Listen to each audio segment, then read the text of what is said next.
कि आप आने वाले 6 मंथ के अंदर कैसा भी इंसान होगा वो चेयरमैन होगा, ये मेरा वादा है।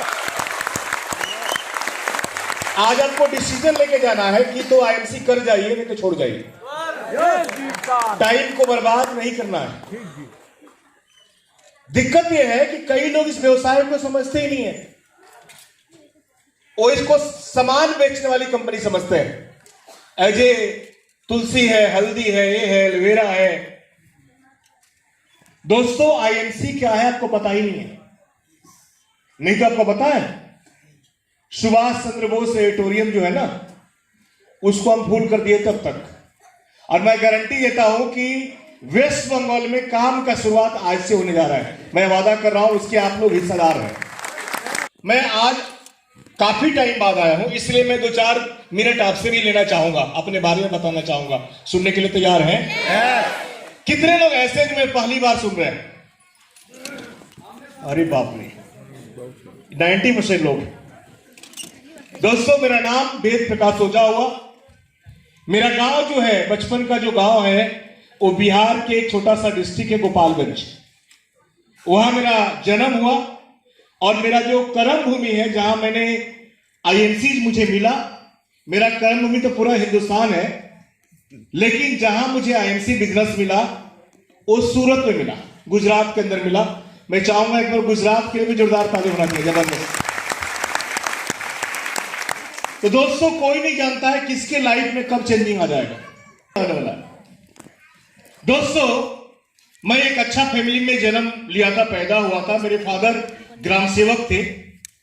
मेरे लाइफ के कई पड़ाव है, मैं आज शेयर करना चाहता हूं, और इसी के अंदर आपका सक्सेस छुपा होगा। शायद हो सकता है आपके लाइफ में भी कुछ ना कुछ ऐसा घटना घट रहा हो जो आप ना किसी से शेयर करते हैं और ना ही किसी को बता पाते हो। ये सुनो, तो आज खोल के बात करना है। तैयार है? और जब भी मैं बोलूं तो बंगाल टाइगर वाला आवाज निकलना चाहिए, ताकि हमको भी थोड़ा एनर्जी मिले। तो दोस्तों इस कहानी में आपकी कहानी छुपी हुई है, मैं 5 मिनट बताऊंगा। दोस्तों मेरा जन्म हुआ, मैं अच्छा खासा फैमिली में पैदा हुआ। मेरे फादर ग्राम सेवक थे, जमीन जगह सब कुछ घर पे था, लेकिन कोई नहीं जानता कब क्या हो जाएगा। मैं पहला, दूसरा, तीसरा, चौथा, 4th में मैं था, तो अचानक से देखे कि सुबह के टाइम में लोग घर पे रो रहे हैं। मैं भी सो के उठा, देख रहा हूं तो मेरे फादर जो है हार्ट अटैक के कारण एक्सपायर हो चुके। मैं 7 साल का था। एक 7 साल का बच्चा खड़ा होके क्या समझ में आएगा बताओ? एक छोटा सा बच्चा को वो क्या समझ में आएगा कि फादर का साया क्या होता है ना। मुझे याद भी है नहीं है कि मैं अभी चेहरा भी याद करता हूं कभी कभी कि मैं ठीक से बात भी नहीं करता था। दोस्त उस समय में मैं घर का बड़ा लड़का था। मेरा एक छोटा भाई, एक छोटी बहन। एक बहन तो 6 महीने की थी, 6 मंथ। और दोस्तों एक घटना घटने के बाद धीरे धीरे गांव के लोग बोले मेरे अंकल लोगों से कि इनको अलग कर दो। मेरे पापा जी 3 भाई थे। लोगों ने सिखाना शुरू किया कि अब तो कोई है ही नहीं कमाने वाला, इनको अलग कर दो। ऐसा होता है कि नहीं होता गांव में? कि खर्चा बढ़ जाएगा, कौन पालेगा, कौन पोसेगा, अलग करो। जब आपके हालात खराब होते हैं तो गांव के लोग जमीन पकड़ने शुरू कर देते हैं। आपका घर, आपका जमीन, आपका गाड़ी, आपके सामान में नजर होना शुरू हो जाता है। और मेरे आंख के सामने हर साल हर महीना जमीन बिकना शुरू हो गई। पड़ोसी जमीन पकड़ने शुरू कर दिए, गांव के लोग हंसना शुरू कर दिया। घर में चूना लगाने के पैसे नहीं थे, इकट्ठा घर था। पड़ोसी लोगों ने बोला नहीं, एक ही घर था बड़ा सा, अभी नया घर था। पड़ोसी लोगों ने बोला नहीं, इस घर में सबको साथ में रहना है, इन लोगों को अलग कर दो। तो नया घर को ही तोड़ के और बंटवारा हो गया। और पता है फूस का यहाँ पे घर होता है, सो क्या बोलते हैं? अरे यहाँ पे फूस का जो होता है बिचाली झोपड़ी, ईंट का दीवार आगे से करके और फूस का एक झोपड़ी बना के हम लोग 15 साल थे। कितना? 15। और पता है जो धान का जो होता है ना, क्या बोलते हैं उसको? अरे चलाते हैं ना, गोबरी। उसको जला के खाना बनता था मेरे घर में। मुझे याद है कि मैं अपने हाथ से उसको जलाता था और कभी कभी चावल बनाने में बैठता था पढ़ाई करने के बाद। शाम को देखना पड़ता था कि चावल है कि नहीं। मुझे आज भी याद है, मैं सच्चा घटना बता रहा हूं। मेरा छोटा भाई जो है ना, वो एक होता है धान को कूटने वाला, अभी तो मशीन आ गया है, एक लकड़ी का होता है उखली। मेरा छोटा भाई उससे चावल निकालता था बैठ के कि शाम को खिचड़ी बन जाएगा। ये दशा था। पैदा हुआ, फादर ग्राम सेवक, जमीन ज्यादा, और ये सब कुछ हो गया इतना जल्दी। मेरे दोस्त छोटी बहन 6 महीने की बच्ची है, अपने फादर को नहीं देखी थी, पहचान नहीं पा रहे थे। सबको देखना है। और इस तरह जीने वाला इंसान क्या सोच सकता है? क्या आज उसके पास 7-7 गाड़ी हो सकता है? सोचिए, क्या इस तरह जीने वाला इंसान क्या सोच सकता है कि आज उसके पास 24 मकान हो सकता है? सोचिए, ये दशा था। मैं धीरे धीरे 5वां, 6वां, 7वां, 8वां, 9वां सरकारी स्कूल में पढ़ा। जब भी कोई आता था पड़ोसी झगड़ा लड़ाने के लिए कि अलग कर दो, जमीन को बांट लो, ये लो अपना बेचे, तो मैं दीवार को पकड़ के रोता था कि भगवान 2 साल और बचा लो, क्योंकि देखेगा कौन। और ऐसे करते मैंने मैट्रिक पास किया, फिर इंटर में गया। फिर गांव के लोग बोले कि निकम्मा है, ये तो पागल है, पढ़ाई कर रहा है, इसको कमाना चाहिए। और मैंने इंटर तक पढ़ाई करके बाथरूम में बोगी में बैठ के मैं चालू ट्रेन से सूरत पहुंच गया, लोग के ताने के चलते कि क्या कहेंगे लोग। और आप भी आईएमसी में आने के बाद लोग के ताने के चलते इस काम को नहीं कर रहे हो दिल से। टी शर्ट नहीं पहनते आप, कोट पैंट नहीं पहनते कि लोग क्या कहेंगे कि तुलसी वाला काम कर रहा है। मुझे याद है कि चालू ट्रेन में बाथरूम में बैठ के टीटी के डर से मैं सूरत पहुंचा 36 घंटा में। एक केरबा रखा हुआ था, एक डब्बा था, उसमें बैठ के छुप के आराम से मैं कैसे कैसे करके सूरत पहुंचा कि मुझे नौकरी मिल जाए। और जो मेरे चाचा सूरत में रहते थे, हम बोले कि मुझे कंप्यूटर सिखा दो, मैं कंप्यूटर वाला नौकरी करना चाहता हूं, आराम मुझे चाहिए, मैं मेहनत नहीं किया। तो उन्होंने मुझे साड़ी बुनाई वाला फैक्ट्री में डाल दिया, जहां पे 1-1 क्विंटल का बीम उठाना पड़ता है कंधे पे। ये मेरा दोनों घुटना जो है, यहां पे आज भी इस पे चोट के निशान है, एक कंधे पे निशान है।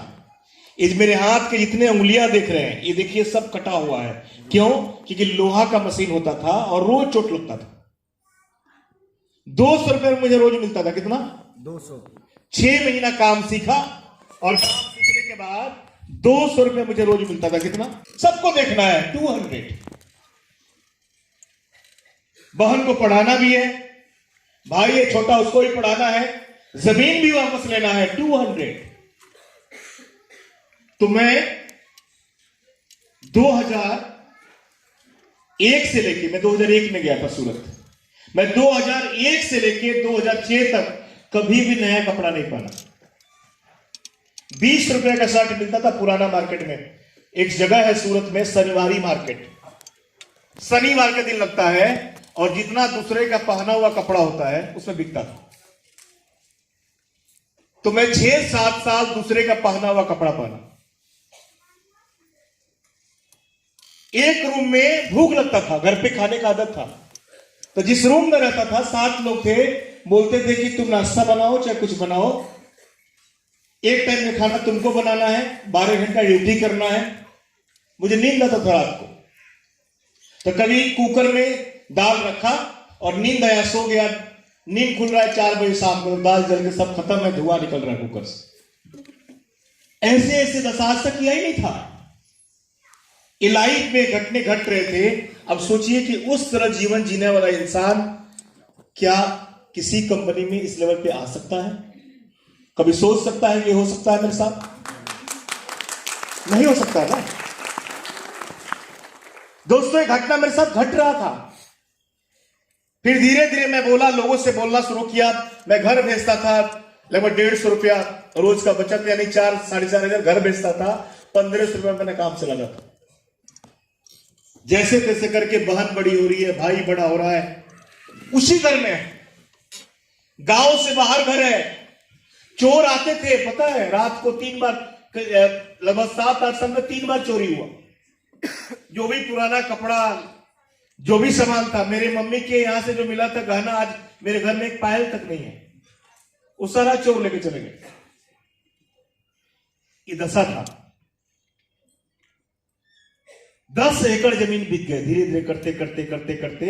यानी गिरवी नहीं होता है कि 1 लाख दिया, 1 एकड़ रख लिया, और ऐसे करते करते पूरे जमीन बिक गए।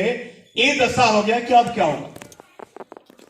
और दोस्तों लोगों से पूछता रहा, क्योंकि बेशरम जो होता है वो खा के मरने के लिए पैदा होता है।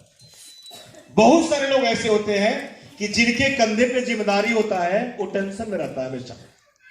आपके परिवार में अगर 10 लोग हैं तो 10 लोग एक जैसे नहीं है। मैं सही बोल रहा हूं? जो निकम्मा है उसको किसी चीज का टेंशन नहीं होता है। वो खाएगा, शाम को डांस करेगा, पार्टी करेगा, अभी नया साल मनाने जाएगा। लेकिन जो सबको मिला के चलता है, जो सबको लेके चलता है, उसे कंधे पे बड़ी जिम्मेदारी होती है, रातों भर टेंशन में होता है। तो जिसकी आंख में शर्म होता है, वो इंसान हमेशा परिवार के बारे में सोचता है, समाज के बारे में सोचता है। जो निकम्मा होता है ठूस के मरने के लिए पैदा होता है। तो मैं देखा कि करूं तो क्या करूं, ऑप्शन नहीं है। तो मैं कई लोगों के पास गया, बोला कि मुझे नौकरी चाहिए, नौकरी चाहिए, नौकरी चाहिए। तो लोग बोले कहां तक पढ़े हो? तो मैं एज ए प्राइवेट से बीए किया, बीए ऑनर्स किया मैंने political science. BA second division से पास हुआ, बिना पढ़ाई लिखाई किए। पढ़ने में तेज था, मुझे मन था कि कुछ अच्छा नौकरी मिल जाए। लेकिन भगवान का बार बार शुक्रिया अदा करता हूं कि हे भगवान, मुझे नौकर अपने नहीं बनाया, नहीं तो वहीं पे होता। अगर वहां पे होता तो क्या आज मेरी लाइफ ये होती? बिल्कुल नहीं होता। क्या वहां पे होता तो आज जो लाखों लोग मेरे साथ हैं, वो शायद उनमें से कई लोग बच के रह जाते। क्या आप लोगों से शायद मुलाकात भी नहीं होता, मैं कलकत्ता आता भी नहीं। लेकिन भगवान को रात भर, दिन भर जब भी याद आता है, तब भी उनको बोलता हूं कि हे भगवान, आपने बहुत अच्छा किया। और आपको भी अगर कोई काम नहीं मिला अच्छा ढंग का, तो भगवान के एक बार तालीम बजाइए कि भगवान ने अच्छा सोचा है, अच्छा सोचा है, तब आके बैठो यहां पे। यानी आपके साथ बहुत बढ़िया होने वाला है। तैयार है? तो कई लोग निराश होते हैं कि मेरे लाइफ में तो कुछ हुआ ही नहीं, मुझे जॉब मिला ही नहीं, मेरा लाइफ सबसे खराब चल रहा है। वो आपके नजर में है, भगवान के नजर में अच्छा होने वाला है। और दोस्तों, मैं अपने पड़ोसियों के पास गया, जो आपके घर के आजू बाजू में होते हैं, बगल में होते हैं, उससे हम राय लेते हैं कि नहीं लेते हैं? तो हमारा पड़ोसी जो था, वो मशीन चलाने वाला था, कपड़ा बुनने वाला था, कोई एम्ब्रॉयडरी वाला था, कोई हीरा घसने वाला था, कोई कुछ था। मैं जाके पूछता था कि कौन ऐसा काम करूं जहां से मैं अमीर बन जाऊं। तो किसी ने बोला पान का दुकान खोल लो। उसे पूछता था कि क्या करूं, तो किसी ने बोला कि बिल्डर बन जाओ, किसी ने बोला कि फैक्ट्री खोल लो, किसी ने बोला कि जमीन खरीदो बेचो, किसी ने बोला दुकान खोल लो, किसी ने कुछ। मैं बोला कि ऐसा काम बताओ जिससे पैसा नहीं लगे।